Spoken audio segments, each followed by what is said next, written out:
everyone. Her first young adult novel, The Hate You Give, was a commercial success, debuting at #1 on the New York Times Young Adult bestseller list.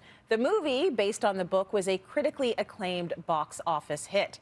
And Angie Thomas is back with another winner. She joins us now to discuss Concrete Rose. I got an advanced copy. It's so good. Hi, Angie. How are you? I'm great. Thank you so much for having me.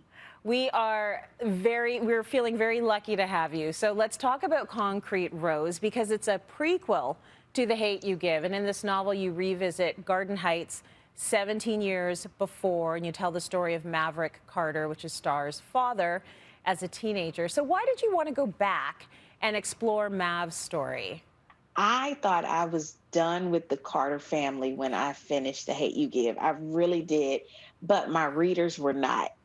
And of all the characters who seemed to connect with them the most, it was Maverick, which surprised me because you're talking about a young adult novel and you're talking about teenagers. Usually the parents, I'm watering up. I'm not sure why. I'm sorry, y'all. That's okay. I'm emotional too. I'm emotional for But all your success. but Maverick was the one who connected with them the most. Yeah.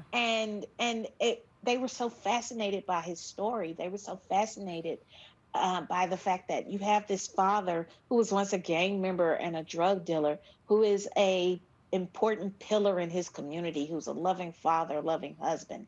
And they wanted to know, how did he become that man? So for me, getting that overwhelming response from my readers, it made me emotional, obviously, but it led me to decide, you know what, I can answer their questions and I can do it through a book. There's something about flipping circumstances, going through all of that bad and still coming out good, that I think is timeless and we will always be obsessed with. So race relations were at the core of The Hate You Give. With Concrete Rose, it's toxic masculinity, and I love that you delve into that. So talk to me about that. Yeah, that was so important for me to address with this novel. Maverick is a young man who has been told what it means to be a man. And in Concrete Rose, he has to decide to define that for himself.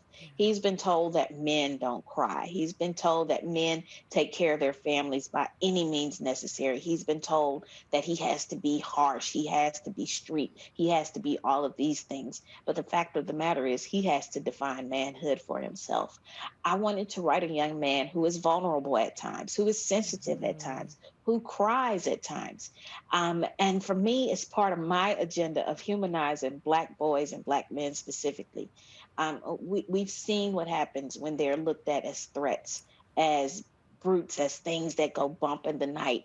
And I feel as if, as a writer, I have a responsibility to help further humanize them so that they're seen as people with emotions, with feelings, who deserve respect and dignity. I just want to know, from your perspective, The Hate You Give takes off. It's a global win.